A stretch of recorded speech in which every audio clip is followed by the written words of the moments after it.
Hey there, my friends. I'm Spencer Hughes, and I live in one of the most beautiful places anywhere, the beautiful Pacific Northwest, Western Washington. Those aren't sound effects, those are the birds in our forest. I wish I were better at identifying the birds, but we have a whole bunch in our woods. I go on meditation walks, and believe me, they're very relaxing until I start noticing these all over our private road. I found three of these today. My tongs broke. Some of you may have seen in a previous video that I'm picking up this person's shit so much in heavy bottles of their nastiness and chew. Sorry, it's the gnats are just out. They were eating me alive on my walk.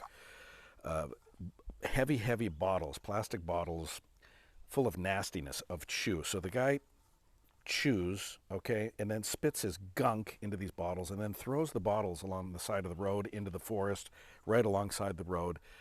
Every other day at least, I'm going on these walks, 2, 3, 4 mile walks, and I will pick up, I'm not kidding you, 50 of these with bottles. And there's more all the time.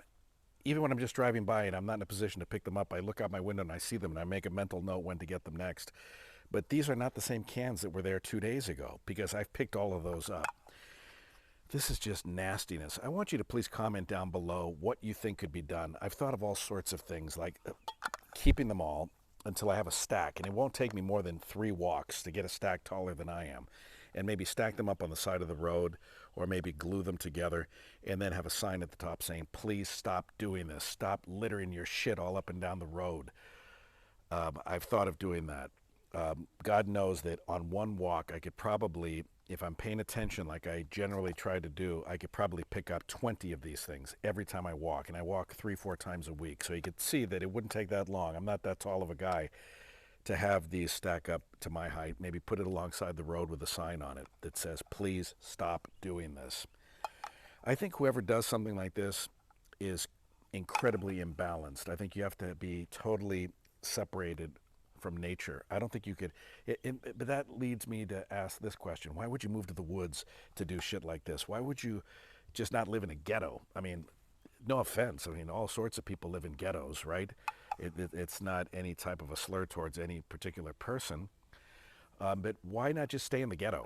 I mean, why would you move into the woods? Why would you move into a sacred environment of trees and streams and rivers, the Puget Sound, for goodness sakes, to throw these things either out your car window or while you're walking? And I'm telling you, for every one of these that I pick up, there are 2 or 3 that I can't reach within view of the one I do pick up. They're either on private property, and I'm not going to encroach on someone's private property to do litter cleanup. That's up to them to do it on their own private property. Or it's on an embankment, it's on a dangerous slope. We have ravines around here that I could fall into and break a leg, if not both legs, trying to get one of these things, so I'm not going to do it. Sorry, the gnats are just intolerable today. So for every one of these that I pick up, I picked up 3 or 4 of these just on my walk today, barehanded, because my tongs are broken. I got to, with money I don't have, just miraculously pull money out of my ears, I guess, to buy new tongs and better tongs so that I can go up and down my road and pick this stuff up. I'm not the only one that does it. So think, if I walk 3, 4 times a week and I'm picking up dozens and dozens of these, hundreds a month, I'm not kidding you, it's probably 100 of these a month. And other neighbors are picking them up too. And then there's the ones that I see that I can't reach or won't reach. And then there are the ones that I don't even see at all. And that's the scary stuff, because these end up down in the stream, they end up in the gully.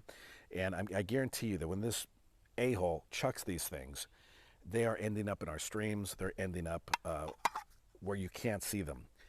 I've often thought if I were to go down that ravine, which I'm not going to do because it's too dangerous and most of it on private property that isn't our own, I would probably find the stream is full of these. And it disgusts me to think that in the stream there could be hundreds of these, because I'm collecting them where I can see them on the public easement.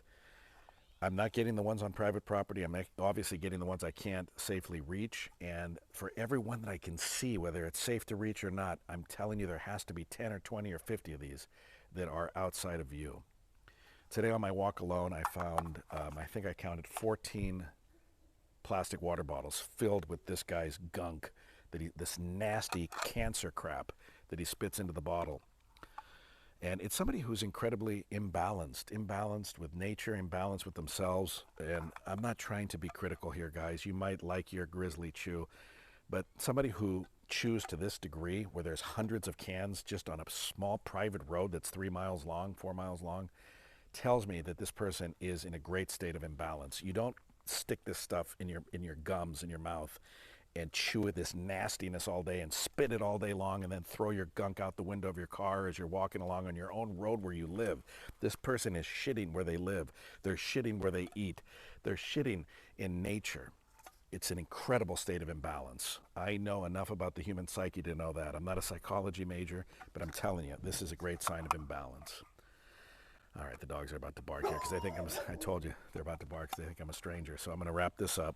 Anyway, please comment down below what you think can be done about this. Do you like my idea? I have an idea to stack these up. If I save all the ones, instead of just recycling them, throwing them away, keeping them and creating a stack, maybe gluing them together so they don't tip over, as tall as I am, with a sign on it saying, please stop throwing your shit all over the place. That's one of my ideas. Please comment down below and let me know what you think. What would you do? This is your private road. You're picking up dozens of these every week, hundreds a month. Water bottles full of nasty chew. It's obviously one of your neighbors. I know that. And short of ringing people's doorbells, which I'm not going to do, I'm not going to start going door to door and asking people who's doing this. What do you think is a good solution to this? Thanks a lot. I appreciate it. Please don't litter. Please have respect. And we need to get connected with ourselves better. We need to get connected certainly with nature.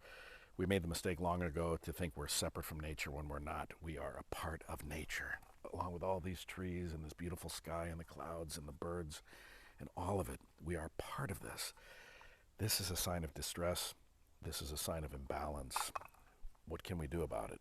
Comment down below and let me know your ideas. Thanks a lot, my friends, for watching, and much love to all of you.